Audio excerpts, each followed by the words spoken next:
This is where the evil Mesmerelda and her hideous creatures live. Find the last gem to work the Pactrometer.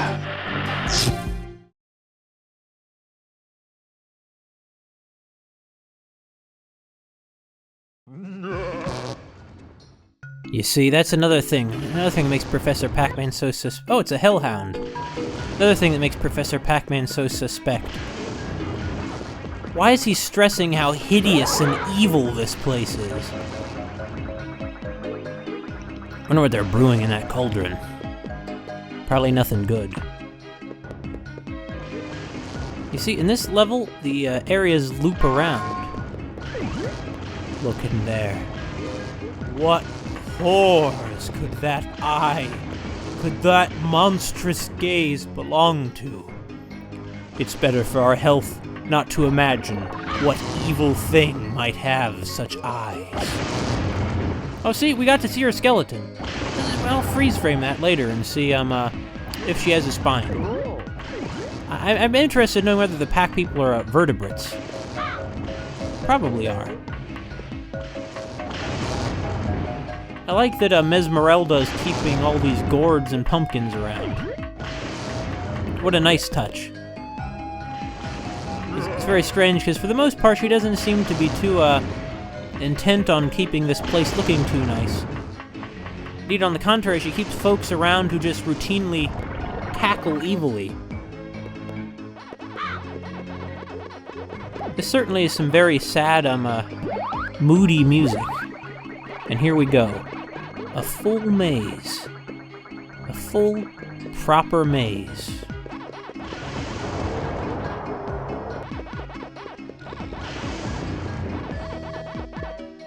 We get the whole ghost gang this time.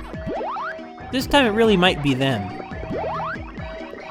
Sort of interesting. Of course, they're just the enemies in the original Pac-Man, but in, like, Pac-Man World 2, for example, well, the Ghost Gang doesn't really get mentioned in Pac-Man World 1, but in Pac-Man World 2, Pac-Man is very much operating against the Ghost Gang, and they're the bosses.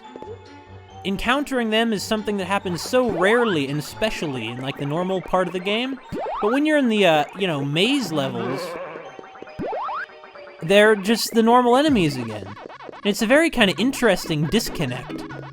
I suppose that's a greenhouse to our right there. You know, once upon a time, back when this place belonged to the princess, I bet they were, growing all sorts of wonderful vegetables there. Beautiful flowers.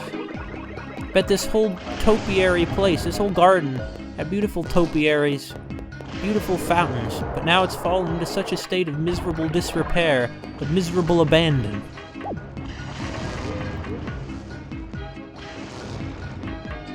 And it's also been filled up with vats of probably poisonous blue goo.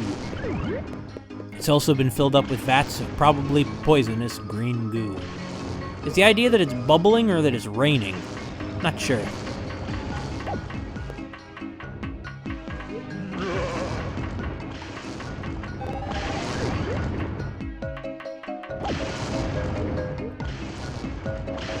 You see, the bats are being put to a very different effect here. Before, initially, the bats... Oh, come on, man. What was I supposed to... How are you supposed to dodge those? I mean, some of them, it's obvious that you could, avoid them if you knew the timing. But not all of them. Those evil cackles, are they just triggered randomly? Or... Well, yeah, but, Mesmerelda, she likes electricity. As you can see, she conducts a lot of experiments with it. She is also interested in brewing green poisons, and in, other things. It's worth noting, actually, that the sort of Okay, now that voice is that little noise there is pretty creepy. She also has these gargoyles breathing out the, poison gas. Now, how do you suppose we get through this wooden bat block? Oh, that noise. Do you suppose the noise is generated, randomly? Or is it something that plays at regular intervals or when you get to certain points? I don't know. There's our goal, but we're not going to be able to get to it quite yet. We're going to have to go through the whole stage again, which makes me wonder if maybe I should have been a little more circumspect, a little more cautious. If maybe... Yeah, laugh it up. If maybe I, should have left some more pack dots. More power pellets.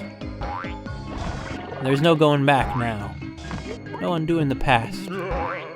Who knows, maybe we'll be able to undo the evil that has been done here to this once beautiful place. But certainly not yet. Also, this really is like Halloween. You got the evil voice going. We have there are jack-o'-lanterns here, for goodness sake. Jack-o'-lanterns. Am I the only one who feels like putting jack-o'-lanterns here is going a bit overboard? Nice, thanks. Good job, Hellhound. I really appreciate that. But now I'm the one who's gonna eat you. Goodbye, Hellhound. I don't miss you. On the contrary, I think we're better off without you around. Every animal has its role to play, but you're just vicious creatures sent from hell to torment us, so, you know, I'm not sympathetic. See, they preserved at least one of the topiary statues. What is that, some kind of organ?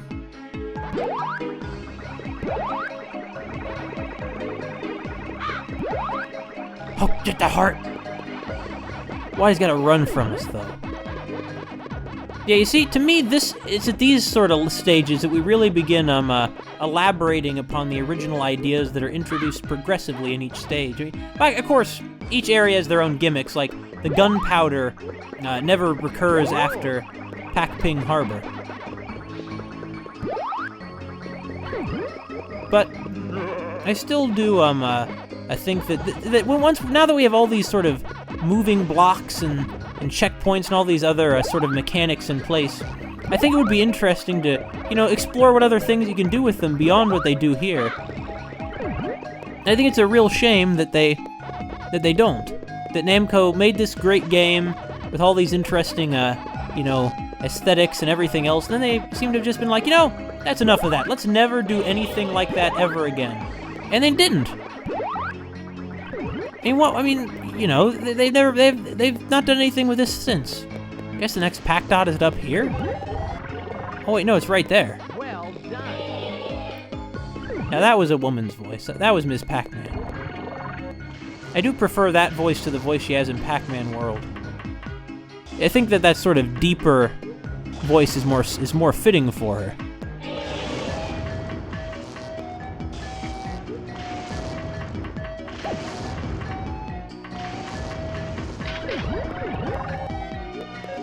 Oh, it's one of these time switches. I do like the, You doing okay there? Your eyes are a little, Let's get out of here. This place is not healthy. I'm gonna say I liked the mirrors, but... Okay, her eyes are back to normal. But the haunting gaze of some unknown, unspeakable horror. It's so goofy looking. Dar har har! Okay, now we gotta get through all this level again in one go. I can do it. Because I don't have to, like, run around mazes and... Oh god, her eyes! Her eyes! Curse you, texture clipping. Okay, there we go, back to normal. See, it's a nice touch that you can see the reflection of that lantern in the surface of the water. Although really all the sort of sparkling and reflections we see in the surface of the water is a nice touch. Okay, so what do you think? Who do you think Mesmerelda hurt to get those shrill little laughing voices? The ghosts might not actually be ghosts. They're actually just sort of a different species than the packs. But they do like hanging out in ghostly places. That's for sure.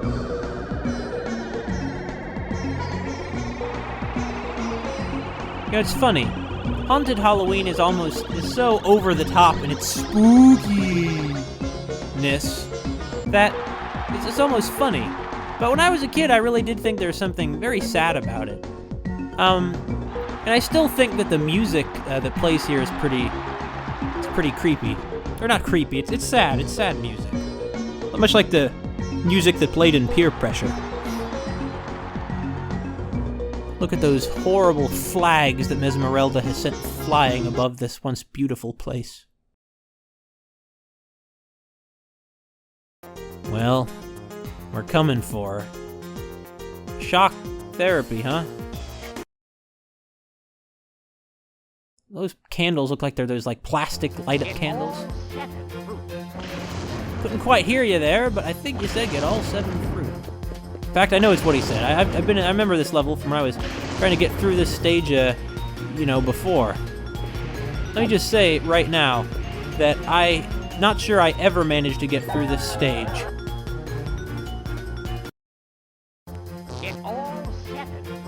At any time in my entire video game playing career. Now, I do, when I was playing through this before with the, more visual glitches, not that they were all the time, I did get pretty far in this level, but the thing is, if you die here once, you gotta start over. You gotta get all 7 of those fruit in one try, which is no small feat. No small feat. You see, that's the thing about this game. For the most part, it's pretty easy, but then they throw stuff like this at you, these sudden crazy difficulty spikes. They're not really difficulty spikes, it's more like if you want to complete the game 100%, and that's good. I think it's good that they try to appeal to both people who don't want that hard of a game, but for people who do want something that's really challenging, like, there's really challenging stuff here for them. I'm not going to get any further than the pretzel. I mean, I think that's what comes after the peach, right?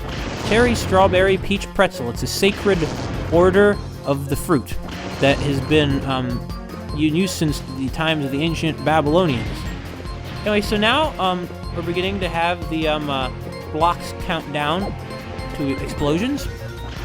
Because you see, this is where Mesmerelda manufactures them. And sorry, Professor Pac-Man. I'm sorry, Professor Pac-Man, I'm not getting all 7 fruit. I'm gonna go save you instead, how about that, huh? How about that?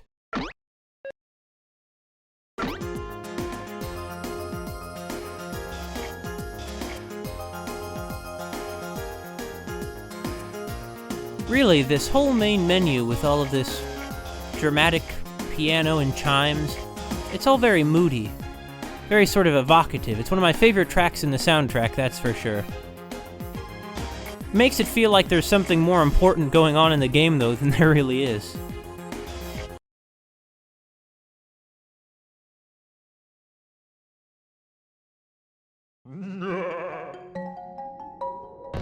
It's always a good sign when you hear a voice like that when you step into an area for the first time.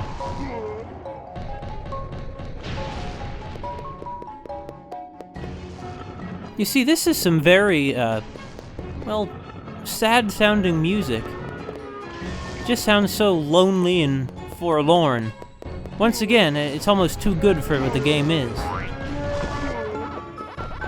I mean, not that the game isn't good, but like, I don't know, it feels like it should be part of something a little more dramatic and important than Ms. Pac-Man Maze Madness. What's that little moan of pain we heard?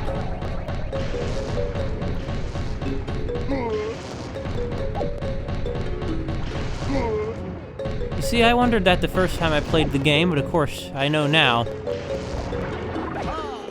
It's those, Frankenstein's monster-like creatures. I mean, it's just horrible what Mesmerelda is doing to them. Also, there are vampires here. I mean, Mesmerelda makes these poor creatures who clearly are, kinda... Wait. Oh no, I didn't get the vampire, just teleported away. She makes these poor creatures that clearly are barely, they're clearly not all there in the head. And she does it just to torture them with electricity. This is when we see that Mesmerelda is truly a villain. Truly just cruel. Preying on the weakest among us. Her own creations at that, her own children. In any case, we're going to get some Pac-Dots. Yeah, I didn't think there was anything over there. Kind of strange that she would think to import these from Pac-Ping, though, isn't it?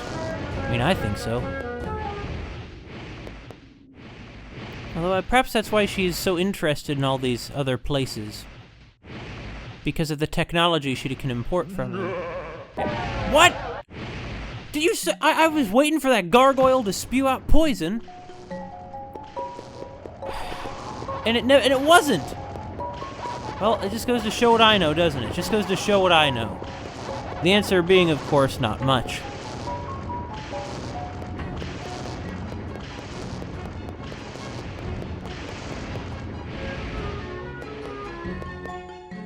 Well, I guess I was just wrong, and it does spew out poison. A regular interval, just like the rest of this horrible place.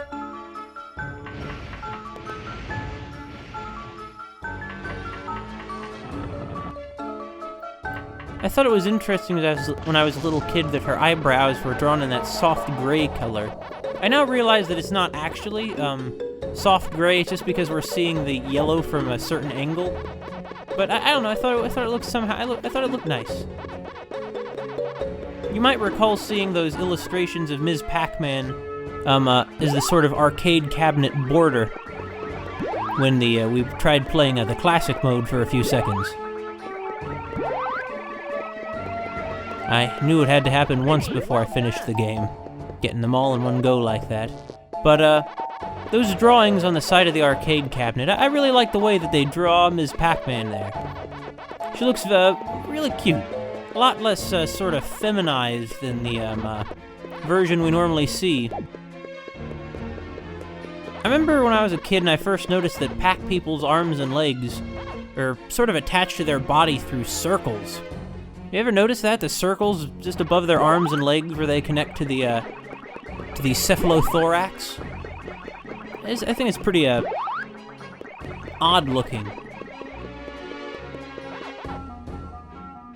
The eyes. Look at them. The eyes. Under those shutters. Truly, truly chilling.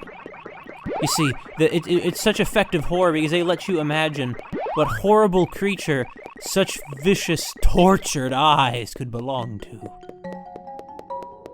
You know, or something like that. And these ghosts just don't know when to give up. They're just gluttons for punishment. I suppose that they've been inured to it over the years. Thank you, Miss Pac-Man. I wonder what the ghosts eat. Do they eat all these pumpkins and fruit they have lying around? It must be. I mean, I guess they just eat, you know, the normal food. The Pac people certainly eat normal fruit, but they also eat things like Pac dots and ghosts.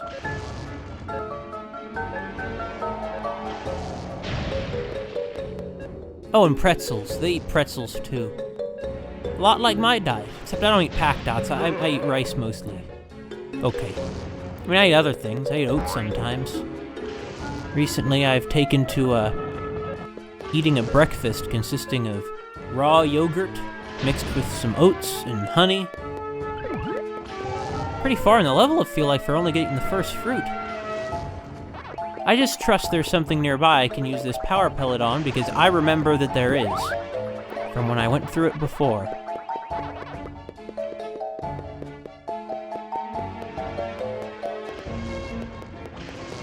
And so the level loops back around. It has this almost non-linear quality to it, doesn't it? I think so, anyway.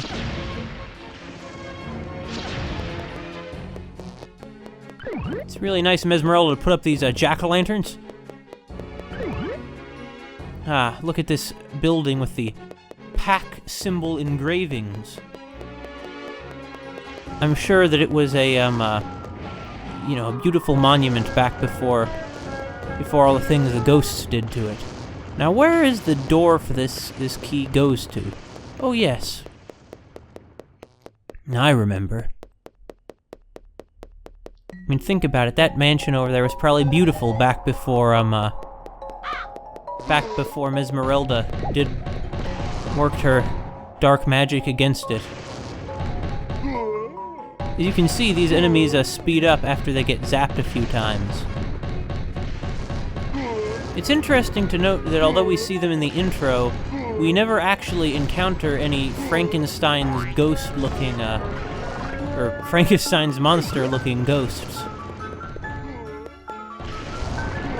There's a drop down here. It's a clever trap. Mesmerelda and her henchmen don't have to worry about being struck by lightning, though, because most of them are ghosts. More hellhounds with their strange single red eye.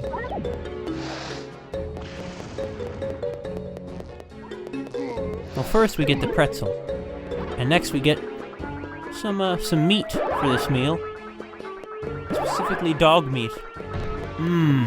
Oh, it's interesting to note that the hellhounds flash gray instead of flashing white.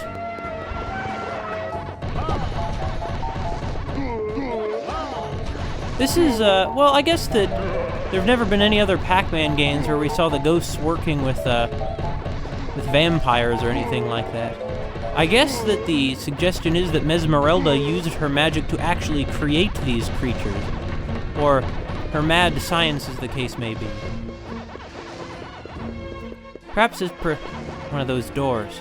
Perhaps it's as Professor Pac said earlier. And, you know, this is where Mesmerelda and her hideous creatures live. But once again, it makes him a little suspicious. It really seems like he's trying to oversell how bad they are. Like, you don't need to tell us, Professor, that she's evil and is doing bad things. And you certainly don't need to call her creatures hideous. I mean, it makes him come across as desperate. As if he really wants us as if he's trying to really convince us that Mesmerelda is evil, rather than just let us, you know, accept that she is from the evidence. As a man of science, he should be trying to present an unbiased picture of things, not tell us how evil and hideous it all is. Also, there was a guillotine earlier in the level. There's another one right there, complete with a basket for the head to fall into. That is pretty macabre. What if Mesmerelda, though, didn't put in that guillotine? What if it was here back when the princess was the one who reigned? I mean, Professor Pac shown himself to be unreliable on other subjects. What if, in actuality, the princess was not such a good ruler? Well, of course, even a good ruler has to execute subjects every now and then, at least in a traditional and conservative kingdom like Pac-Land.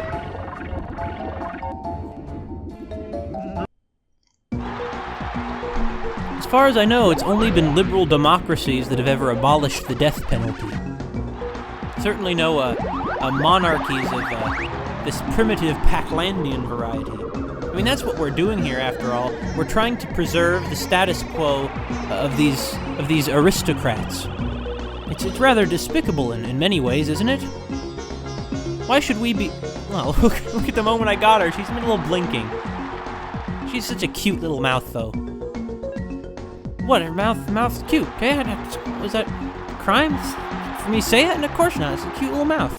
What can I say? Besides, it's a cute mouth.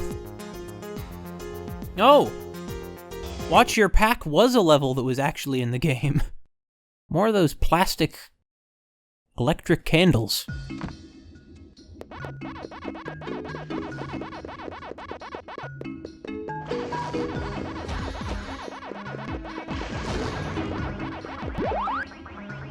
It's a shame the vampires don't go bleh or something like that when you kill them. You know, normally to kill a vampire, you need to put a stake through its heart, or something like that. Maybe feed it some garlic. But here, yeah, you just eat them. You know, it's funny, those vampires are out to suck Ms. Pac-Man's blood, but instead Ms. Pac-Man eats them blood and all. It's very grisly when you get down to it. Very grisly. This is clearly a very effective horror game, because even our own heroine's power is also... is part of the horror.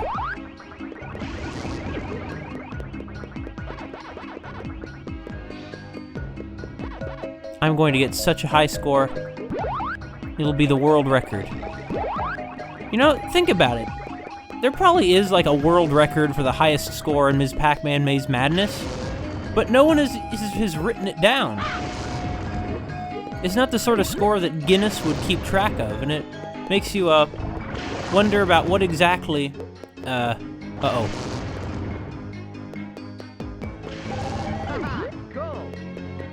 It makes you wonder how many other such world records there are that have never ended up, being recorded because they were too esoteric.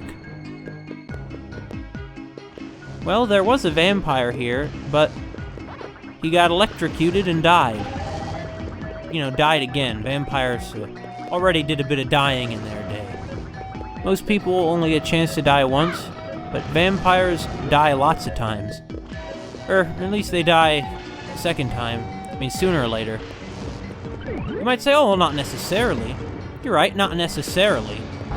But, well, absolutely, what am I saying? Absolutely necessarily. Everything dies sooner or later.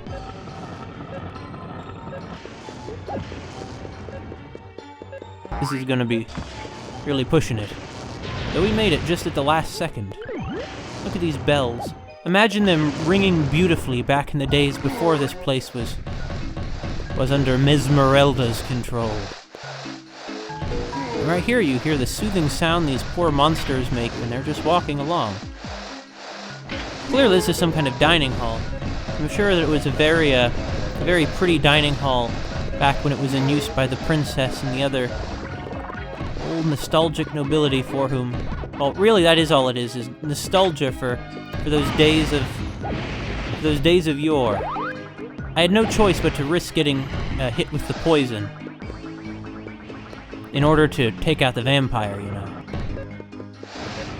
It's a shame the poison isn't made from garlic. If only it were, then you wouldn't have to worry about that vampire. Poison would take care of it. So here we have some ancient artifacts. There's a Pac-Millennium artifact, a footprint. You might notice that there's actually one from every one of the 4 areas we've been to so far in the game. One from Pac-Ping, one from Crystal Caves, the Pac-Foot's big footprint, and one from Pac-Ping is, the Chinese-looking sort of Manchu seal. From here we have the witch's hat, and from Cleopatra we have that Millennium artifact.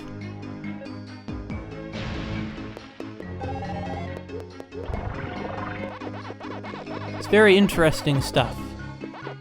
Oh, I seem to remember this level as being particularly elaborate and complicated in terms of trying to 100% complete it.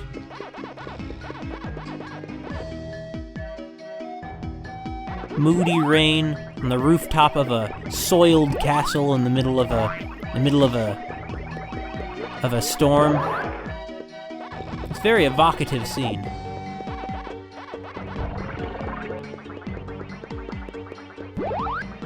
That's something that we see not only in this game, but also in Pac-Man World 3 and Pac-Man World 2, is that the ghosts have very much invested in their society's infrastructure in a way that the Pacs simply haven't. The Pacs have not shown any inclination towards industrialization, which in the long run is going to end up putting them behind the ghosts. Like, they've already lost the war against the ghosts if they don't pursue their own course of industrialization. So, I mean, it's really... I don't know, I don't want to question their society's judgment on not prioritizing industrialization. I understand why you might want to avoid it. It might be overall better for your people's health and happiness, really. I don't know about that, actually. It's, it could be... Well, I don't know. I don't know, it depends on what state you're in. If you're like a tribal society, you're honestly probably are better off staying that way, in your current state. But if you're, one of those early cities with horrible, horrific sanitation, as in no sanitation and all sorts of other problems, well, in that case, you absolutely are better off industrializing. But, otherwise,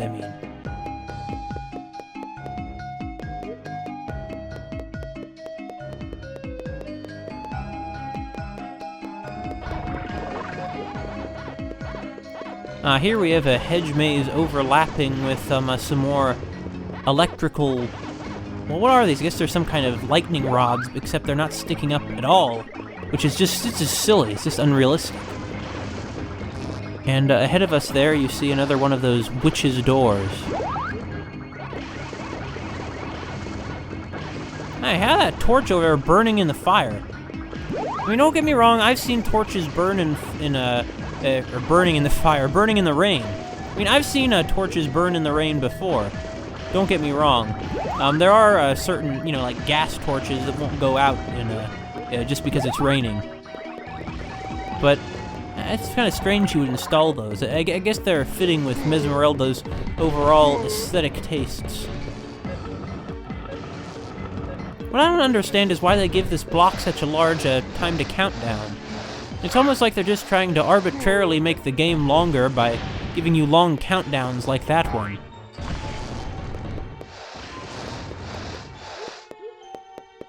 Just seems a bit silly to me. Oh, look at all those horrific monsters that must be in the cages around us. No doubt tormented like this green guy here. Pitiful, really. Especially since he's getting zapped even though he's, like, up here and not down there. Well, at least we can put him out of his misery. By devouring him whole!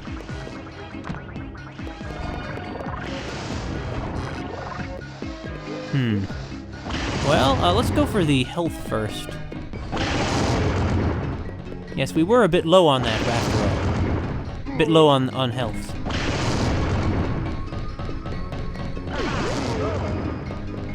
I love how enthusiastic she is. If that, well, I mean, I can't believe that's her voice. It sounds like a somewhat nerdy guy going like, "Yeah, cool," not like a woman saying it.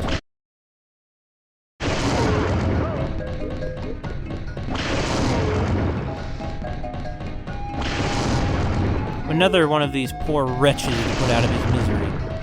You know, I do like that they give a tragic dimension to this to these creatures. Very fitting. It's like in Mary Shelley's novel. There's also something tragic about the monster. He's really a sensitive and well-read soul. Although, I mean, there are a lot of nonsense in that novel too. But the overall moral seems to be one of those don't seek more knowledge, or, it's seeking knowledge is bad, science is bad, guys, be wary of it. In any case, though, we did it. We got the last gem. Right into a giant jack-o'-lantern, no less. Here we are, standing on top of one of the towers of Haunted Halloween, formerly the seat of the Pac government. So demoralizing that we're just one short. But that's, of course, because of that witch door. It was on the other side of it. This time I paused Ms. Pac-Man at a really cute moment. It's adorable.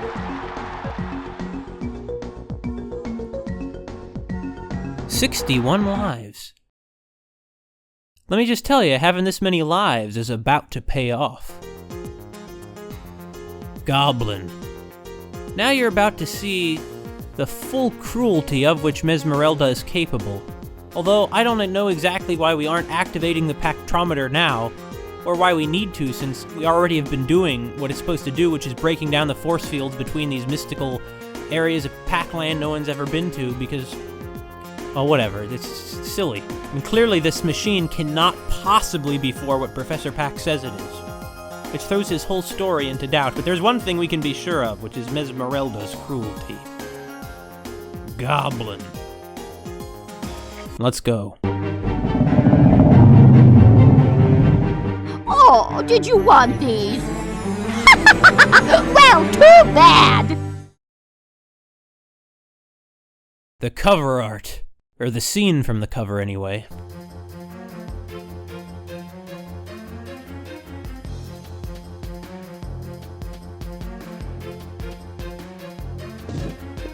As you can see, these sort of grass panels slow you down. And Mesmerelda is sending some kind of giant hypno creature after us. We also have the ice panels, which I suppose were what she's imported from the crystal caves, or not imported, that would imply some kind of commerce. She's just removed them from the crystal caves. Now, of course, you can't see what's ahead of you, and you gotta really have be spot on with your controls here. This is what we call a difficulty spike.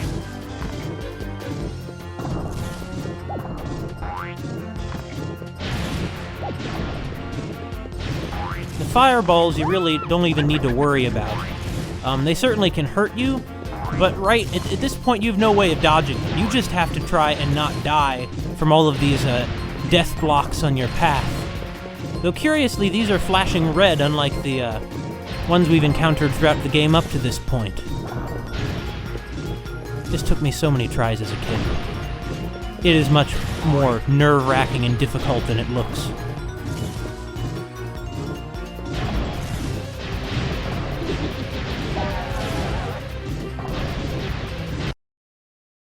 My hands are sweating so much.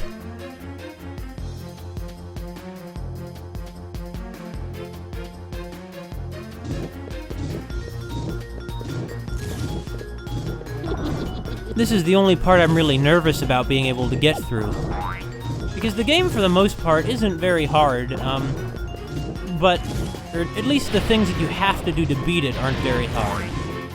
Certain levels like shock therapy I imagine would be quite difficult, but this one, this is when we get to a required level that is pretty darn challenging.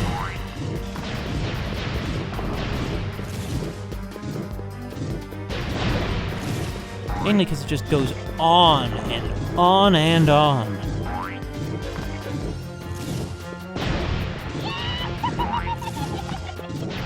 Laugh it up, Mesmerelda. I mean, you see, we finally get to see her, and she's just a normal sort of witch, but, I do like that they sort of make the villain mysterious. Like, we still basically know nothing about Mesmerelda. In Pac-Man World, we learn, what Pac-Man's goal is very early on, what his motive is. He wants to be like Pac-Man. But here, Mesmerelda, we don't know anything about her. She's a wicked witch, she, laughs evilly, and wants the gems.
You must use the launchers to hit Mesmerelda through the tower window.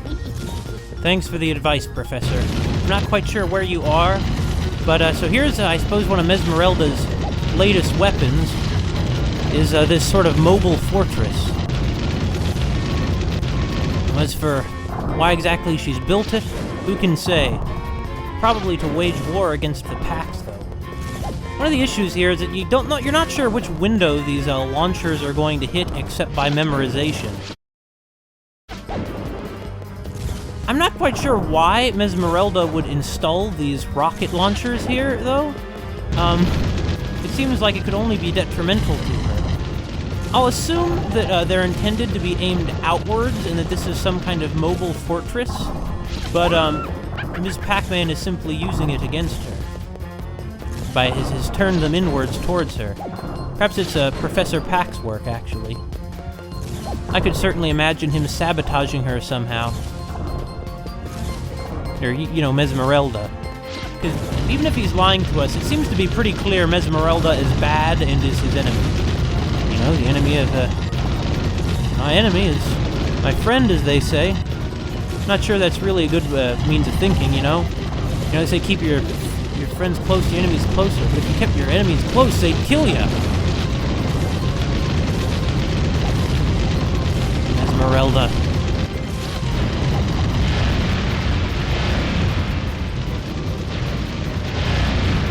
We got her.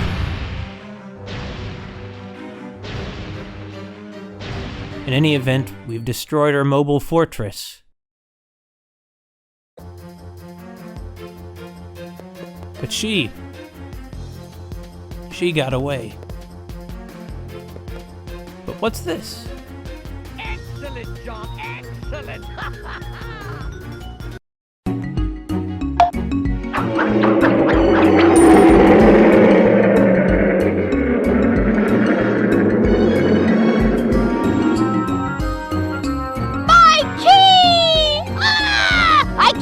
My crystal ball, and the gems are useless to me without it!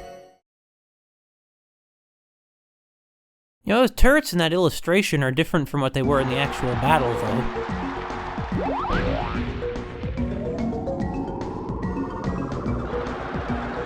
That level took me so many tries as a kid. It's funny, I normally expect you to get worse at video games as you age. But here, I seem to have gotten, better. I don't know what happens if you get more high scores, Ms. Pac-Man, but I do think it's a nice touch that they would include a note like that in the game. I always like that sort of thing when a game, rather than tells you, oh, do such and such and get more of this, it's more like, well, what would happen if you did this?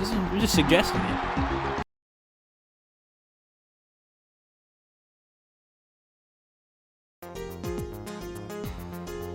I was so excited when I got to this level sandwich as a kid. And it left me wondering what more is going to happen. And there you go, there's the big twist. Ms. Pac-Man Maze Madness is a longer game than it at first appears.